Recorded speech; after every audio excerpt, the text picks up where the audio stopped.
Once upon a time, there was a TV show called The Mythbusters, and one of the funniest myths they ever put to the test was whether or not it was possible to polish a turd. As a trial run, one of the hosts started off with some very fine dirt, and with enough elbow grease and a little bit of polish, he managed to turn that dirt into an imperfect but impressively spherical and shiny ball. From there, both Jamie and Adam chose which animal turd they wanted to work with, and each began mashing it up into a fine powder like the dirt. Following the same process, and with another great effort, both managed to turn their piles of shit into spherical, polished poops. They're shiny. They are. I'd say we've handily busted this myth. You can, in fact, polish a poop. While this is an interesting fact, this video isn't about the Mythbusters or their shiny little shitballs. It's about Bethesda and Fallout 76. My God, you're greasy. The current year is 2025, meaning we're pushing right around 7 years since it came out. Throughout all those years, Bethesda has continually fixed and added content to Fallout 76. And we have no intention of stopping. Dude, what the f***?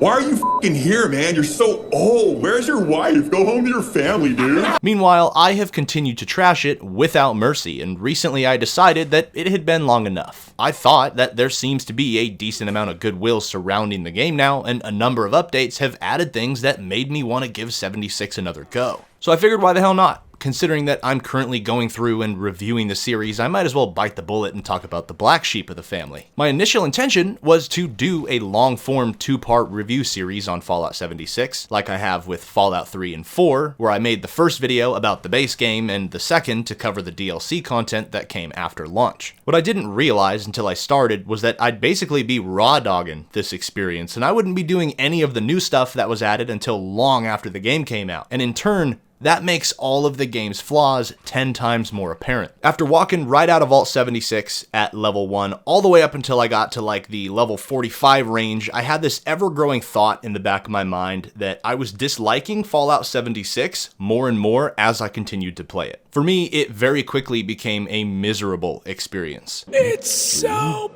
boring.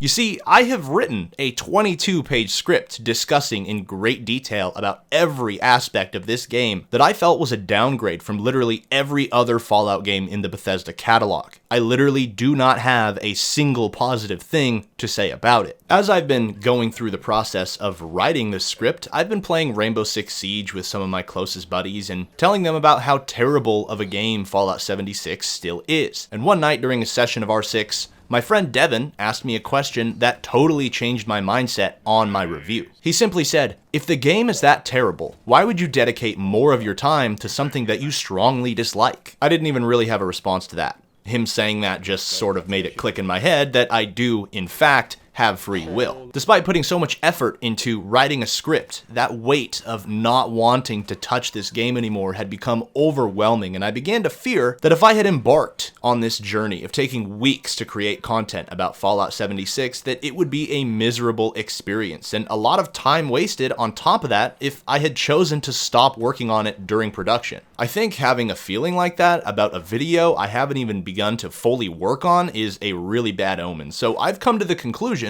that it would be best for me to just ignore Fallout 76 altogether.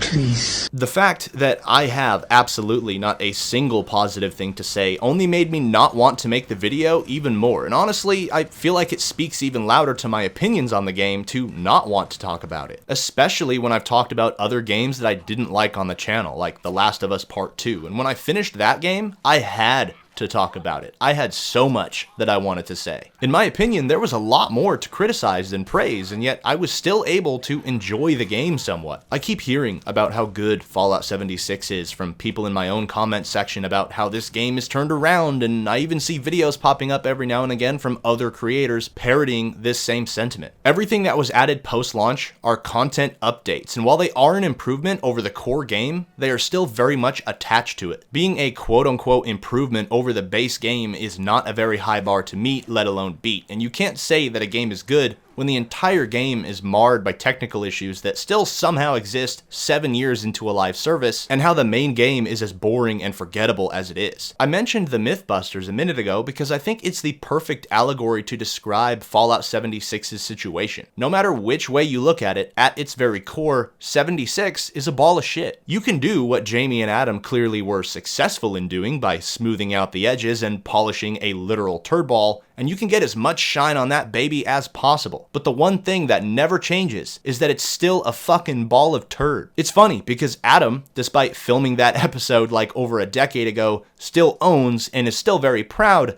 of his shiny shitball. And then this is the one that I made out of ostrich poop. Yeah, of course I kept these. These are two of my favorite objects I made on Mythbusters. Just like Adam, Todd Howard is very proud of his little shiny shitball. It is one of our most played games. Now a very big success for us. In Fallout 76's case, though, it's more like a bunch of turd nuggets that were mashed together with cracks and uneven edges with the added polish on top. And then they got it bronzed. I'm sorry to any of my viewers who were hoping for and looking forward to an in-depth review about Fallout 76, but it just isn't going to happen. An essential piece of my creative process is that I need to actually give a shit about what I'm talking about. My videos take a lot of time and effort to make, and I strive for every single one to be of better quality than the last. I need to feel proud of what I'm doing on this platform, and if I'm not having a good time making a video, then chances are that video is going to be of lesser quality. And at that point, I figure it'd just be better to not make it at all. In my Fallout 3 DLC video, I predicted that Fallout New Vegas was going to be the next game I covered in this series, and while I did divert from that at first, clearly, it seems that that is still going to hold true. Though I think I'm going to take a break from Fallout content for a little while. I love this franchise, and I want to return to it soon, but I've been focusing on it for far too long, and I want to prevent myself from getting any franchise fatigue. I've got some ideas that are coming down the pipeline though, so don't worry. Everyone here is gonna be eating good. For now though, I've got to go take out the trash. There seems to be some shit stinking up my room. I promise that next we speak, I'll present you with something actually worth talking about. Until next time, thank you.